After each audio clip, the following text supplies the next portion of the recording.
Welcome to the GovDiscovery AI podcast with Mike Shanley, delivering actionable expert insight and AI-enhanced business intelligence for defense and State Department markets. Here's your host, Mike Shanley. Welcome to the GovDiscovery AI podcast. I'm your host, Mike Shanley. Our guest today is Irina Paliashvili, President and CEO of the U.S.-Ukraine Business Council. Irina, thank you very much for being on the show with us today and joining us very late from Warsaw. It's not that late, Mike. It's 5 p.m. here in Warsaw. I'm here for the Rebuild Ukraine conference and for several side events that USUBC is doing, and I'm very grateful for this opportunity to be on your podcast. Thank you. Thank you. Well, looking forward to getting insight from you on the Ukraine market opportunities and challenges there. But let's start out with USUBC, again, the U.S.-Ukraine Business Council. Can you talk a bit about what you all do and what makes you unique in this space? U.S.-Ukraine Business Council is a business and trade association. We were incorporated in the United States. It's an U.S. private sector business association, and we were incorporated 30 years ago. So this year is actually our 30th anniversary in October. So we are already moving towards 31st year of our existence. It's an organization that is the largest Ukraine-focused association in the world that is headquartered outside of Ukraine. Our members are predominantly leading US companies, but also we have several prominent Ukrainian companies, European, Canadian companies that are looking at doing business either in the United States or with the US partners. As of today, USUBC has nearly 240 members representing all key sectors of economy, but obviously because Ukraine is now fighting the war, the defense sector is one of the fastest growing sectors in our membership, as well as after the announcement of US-Ukraine Economic Partnership and creation of the US-Ukraine Reconstruction Fund. We have more members in energy mineral sector, and one of the other growing segments is IT sector. But we have all the traditional sectors. Of course, one of our legacy traditional sectors is agro, because Ukraine is a global agro powerhouse, so all the major US agro companies are members. So it's a great combination of different segments of membership, but definitely the current situation dictates which segments are developing faster. Thank you, Irina. And one thing I've been impressed by and noted since we met in Bucharest a few months ago at the NATO European Defense Conference is the Council's connections to Ukraine's government, to current key decision makers. Let's focus on the defense market. Could you talk a little bit about your partnerships, your relationships with in Ukraine in the defense market? As a business council, we are based in both capitals. Our main office headquarters are in Washington, D.C., and we have a team working in Ukraine. Our very important mission is to be constantly engaged with governments on both sides of the Atlantic, in both capitals. We are engaged with US government, we're engaged with Ukrainian government. We work very closely with both embassies, Ukraine embassy in Washington and US embassy in Kyiv. We work directly with several ministries in Ukraine that are interested in working with our members. So there is a lot of this business to government, B2G going on, but we also do very active B2B engagement. And this just goes on constantly, permanently inside the council. The council is strictly membership-based, so everything we do only for our members. And I think it's important that within this association, there is a secure, trusted platform for B2B engagement and B2G engagement, both in the United States and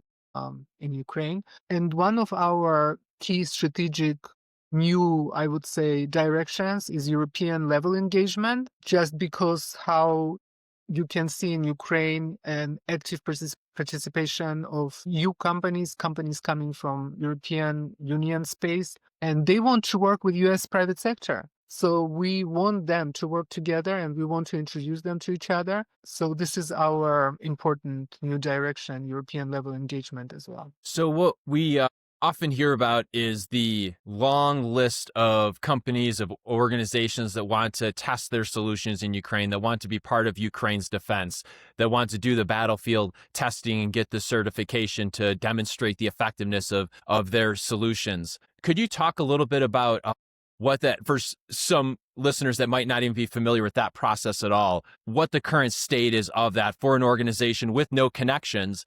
Definitely talk about, how joining your council would be valuable there, but someone that has a solution that wants to test it to prove its effectiveness and support Ukraine's defense, where would they even start? It depends which branch of defense industry accompanies. At USUBC, we basically have in our defense segment, we have every branch of defense industry represented. We have OEM primes, we have defense infrastructure, we have defense tech, logistics, services, drones, of course, UAVs, and it really depends which subsector the companies, so they have different interests, different priorities, but of course for most of them very important capability is testing. And in Ukraine, Ukrainian government is trying to do it at the more centralized level. So if you have heard about cluster called Brave1, one of their key spheres of activity is assist with the testing, combat conditions, and there is a lot of it going on through them. So we would introduce our members to Brave1, and we do a lot of events with Brave1. We are in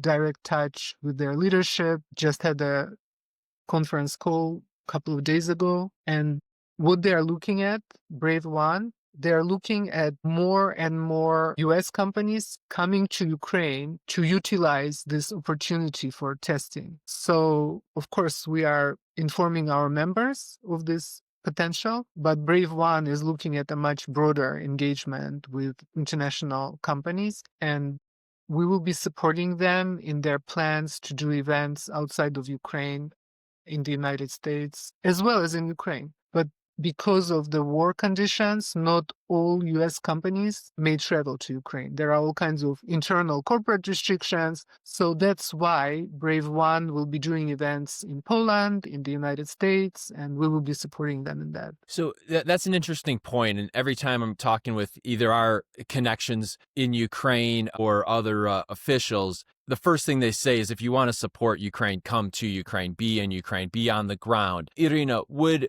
you think that's a necessary? So let's say there's an organization, again, they're at the assessment stage. They're not ready to fly to Poland and get on a train to Kyiv quite yet. Should they expect that would have to be part of their operations at some point?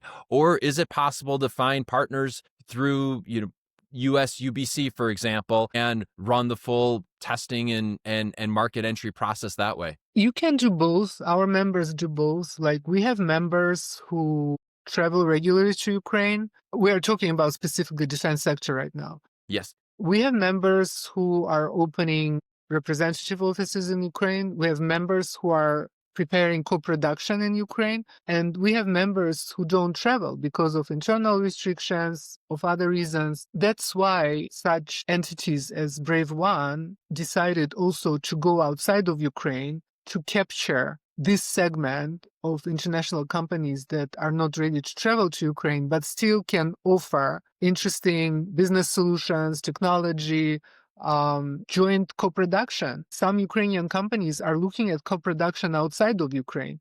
For this, the US partner doesn't need to travel to Ukraine. They need to explain to the Ukrainian companies what they can offer, in the United States or in Denmark or in Germany. So it really depends what kind of business needs are there, and there is many ways to achieve those business needs. And organization like ours, we are not making deals, but we are providing a platform for exclusive networking, events, information that otherwise, our members would not find out, contacts. And we work very closely with several other, we call them best friend associations, also in the defense sector. For example, ISOA, where we met with you, International Stability Operations Association. We work with BENS, Business Executives for National Security here in DC. Our new partner and very active, partnership we're developing with them is Association for Uncrewed Vehicle Systems International, AUVSI. And these are drones and robotics. They And have I was 400 members.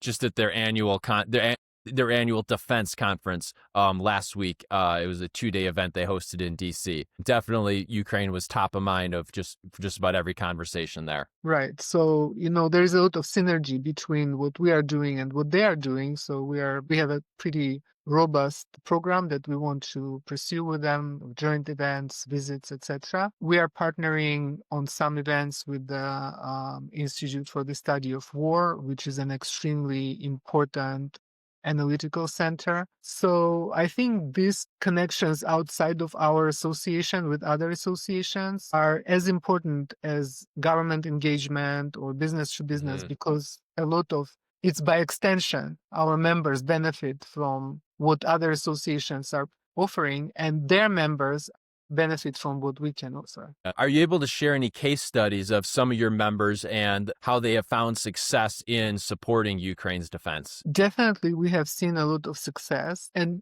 it's very rewarding to see a company joining us with basically no knowledge, no understanding, just wanted to explore potential in Ukraine. And next year, they're already opening an office in Ukraine. They're already creating a joint venture with a Ukrainian partner. It's really, depending on your plan, it's really important to join the community and then to take active advantage of those benefits that the community is offering. One of your questions before was whether it helps to travel to Ukraine. It helps a lot. We, as a business association, we cannot encourage or discourage our members from traveling. They have their own insurance policies. They have their own requirements. Again, Ukraine is a country at war. So this is a big responsibility, to send your executives to the country which is at war. But what we have observed, that those members who travel frequently or have domestic local presence in Ukraine, they're usually more successful, or their success comes much faster. And one kind of a nuanced question, should everyone's office be in Kyiv, or is there a value to having an office elsewhere in Dnipro, in Lviv, in Odessa? It really depends. Traditionally, everyone wants to be in Kyiv, but I think that now there is a lot of development in the regions, and different regions are offering different opportunities, different capabilities. For defense companies, probably it's more important to be close to the front lines, especially if there is a capability testing. But then, of course, the security risk grows the closer you are to the front line. There is, of course, security risk everywhere in Ukraine, but the closer you are to the front line, the more the security risk is. But I can give example of one of our very prominent members. It's Ukrainian Freedom Fund. They're based in Kyiv, but they travel a lot to the front lines all the time. So you can be based in Kyiv, but go back and forth. Or our other member, American University, the main campus is in Kyiv, but then they just opened a campus in Dnipro. So there is a lot of opportunities outside of Kyiv as well. So let's get into the current state of Ukraine, the Ukraine market. More than 20 years ago, I was a Peace Corps volunteer in Kharkivska Oblast, and that was obviously a formative time for me, getting to know Ukraine, the language. I was stationed close to the border. Every time I go back, I'd always been surprised by how much has changed. And what I'm hearing is it's not even just every couple of years, but even months that the situation, the needs are changing. Could you talk a little bit about both what the current market, the current state, the current needs look like, and then also how do your members, maybe that's the main role you all play, get that ongoing intelligence and market intelligence, business intelligence to make sure their solutions are aligned with the evolving and what's now a very mature market? It's hard to call this market mature. I would say that it's extremely dynamic market, slightly chaotic because, the situation at the front line is changing all the time. Something that was important and needed 2 years ago, today these priorities are changing. So one of the keys to success to be very dynamic and to understand these very fast changing priorities and to adjust very quickly. Unfortunately, we have seen a lot of corporate bureaucracy. So companies are coming to Ukraine with certain business plan. Then the situation changes, the demands change, but the corporate inertia still is dragging on. So then those who can adjust very quickly, those who can understand the ever-changing demands, they get much better success than those who are still, sticking to their business plan, which was good 2 years ago, but it's not good anymore. So very quick reaction and also being very well informed. And it's not only being a member of association like ours, it's talking to various Ukrainian companies. I would say that a few years ago, there was nobody to talk to because most of the defense industrial base in Ukraine was monopolized by state-owned giant Ukroboronprom, and we are talking, and this was a highly regulated industry, of course, and remains highly regulated industry. But it was sort of a post-Soviet environment where you have a state-owned monopolist, and then, it was very hard to do business with them. Ukroboronprom changed a lot. They reformed. They have very dynamic leadership. They have a supervisory board with independent directors. So today, doing business with Ukroboronprom is still not easy because it's a giant company, but it's a completely different story than several years ago. So those companies that came in like 7 years ago, for example, not do business, they shouldn't have this inertia in mind. They should understand that today everything changed. So they should go back and try to do business again. So industry is demonopolized. There are many private OEMs in Ukraine right now, especially in the defense tech. It's completely demonopolized. There are numerous startups, most of them private. So there is a private market in the defense sector. Very active, dynamic private market. The key challenges are funding, scaling, accelerating, IP transfer, and we see our companies facing those challenges, and you can call them roadblocks or challenges, but there are ways to overcome those challenges as long as there is a product, whether it's hard manufacturing or technology that is important at this moment. There is a way of overcoming those challenges. We also see a lot of wishful thinking, like somebody is coming to Ukraine saying, we have this great product, let's say drone, of certain kind of drone. And we think that this drone, will be so crucial at the battlefield. And then we had a meeting with one of the state agencies that was in charge of procurement of drones. And they said, we test this drone and it's just not working. So the company takes it back, makes some improvement, they bring it back and it's not working again in the combat conditions. So I think the company should be very realistic about what they're trying to promote and test their products in Ukraine in the combat conditions and improve. Because the Ukrainian-made drones, they are being improved constantly. They drag them back and forth between the front lines and the labs, and it all takes weeks, not months, not years. So the same speed is required from Western companies, from American companies. Thank you for that. Could you talk more directly about the procurement process in Ukraine's defense sector, both maybe touch on both directly selling to Ukraine as well as through its allies? There is, of course, several models. There are fundings that are coming from NATO, from Danish models, so Rammstein. I'm not fluent in this. ISOA was very good in Wiesbaden in April, where they brought key NATO procurement officers that did excellent presentations with all the information available. So I would address this question to experts. In terms of Ukrainian defense procurement, we issue quarterly newsletter, and this newsletter is prepared by our member, Ukraine Freedom Fund, and it gives like the most updated information on the procurement reform, on changes. And the latest newsletter came probably 2 weeks ago. So what I'm seeing there, first of all, hugely increased role of military units in procurement. The Ministry of Defense now is listening to the units. There is a formal procedure where the units give direct requests to the DOT-Chain Defense platform. This is the digitalized,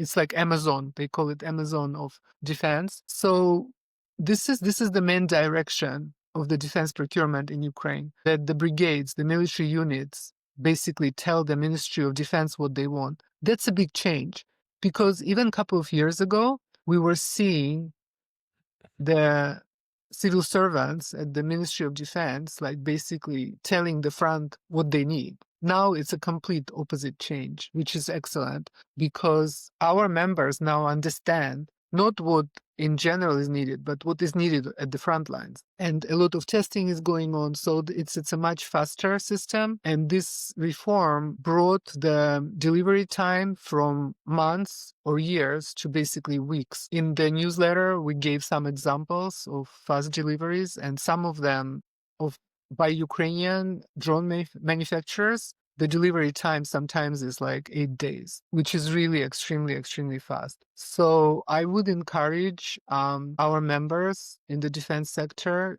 to understand what the military units are asking for, talk to military units. And for this, there are platforms, there are meetings. Brave1 is also a great platform to coordinate those, but not anymore just think that if I spoke to someone at the Ministry of Defense, that's it. They know what they want.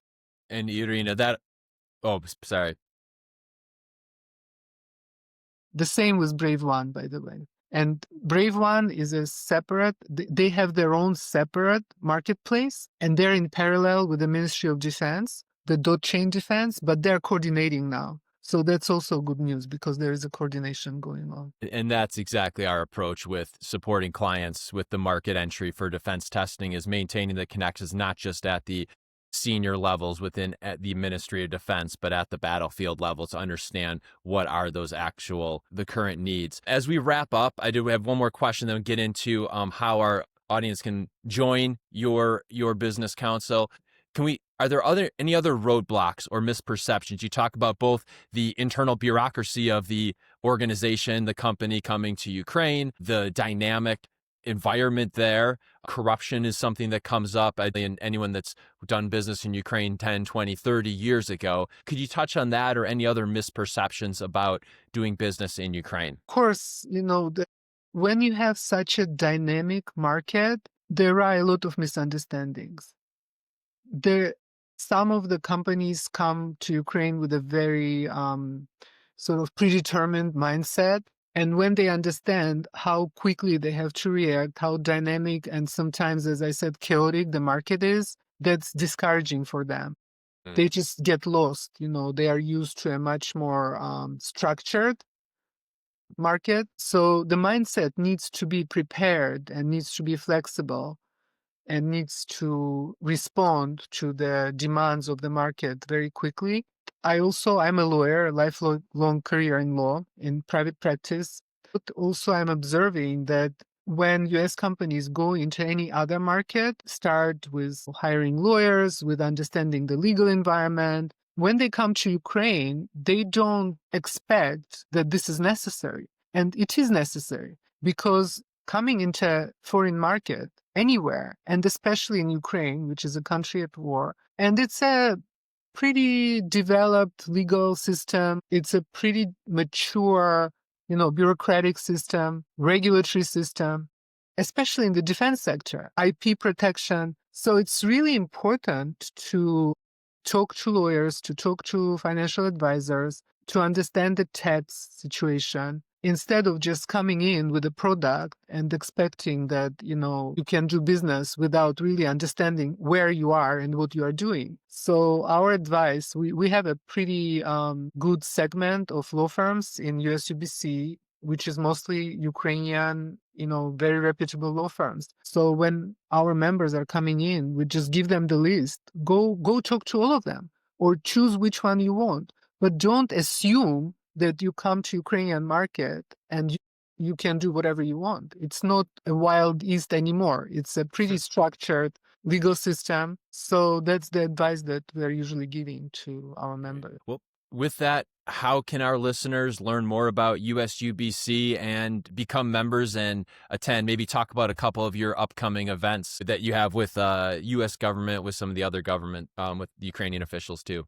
The way to join USUBC is to go on our website, usubc.org. There is a separate membership page where there is all the information about joining USUBC and the annual dues. So it's a pretty exhaustive information. The process includes Know Your Customer working group, which our executive committee created. So every applicant fills out the application form online. And then this application goes to our Know Your Customer working group. Usually it's a very robust process. So within several days, we have a conclusion. I cannot say that we accept 100% of applicants. I would say every out of 10, maybe 1 or 2 are not invited to join the membership for various reasons. It's important to understand that it's not automatic. The membership is not automatic because, as I said, we're a trusted platform. We want our members to trust us and also to trust each other. And our membership grows pretty fast in different sectors, not just defense. So we are becoming a larger organization, but we are trying to keep personalized approach. And that's I think, part of our advantage and DNA. And another advantage is that we are in both capitals, on both sides of the Atlantic. And I would imagine another values too is, in addition to the government connections, also the networking, say the growing defense tech startups, the subs that want to connect with the primes, with the OEMs. It's probably a great opportunity to do that. Well, Irina, thank you for joining us today. That's Irina Paliashvili, President and CEO of the U.S.-Ukraine Business Council. Thank you to you and your team for the important work that you do, and definitely go check out their website, membership opportunities, and put some of their events on your calendar. Thank you, Mike. Thank you for having me. Thank you for being on the show, and Slava Ukraini. Heroям slava. Thank you for tuning in to the GovDiscovery AI podcast with Mike Shanley. GovDiscovery AI leverages our team's decade of experience winning federal funding to deliver federal growth intel to sales, proposal, and capture teams working in defense and civilian markets. Each market intel report is delivered by federal growth experts leveraging our proprietary deep data discovery process. If you enjoyed today's show, be sure to subscribe wherever you get your podcasts and connect with GovDiscovery AI and Mike Shanley on LinkedIn, or learn more at govdiscoveryai.com.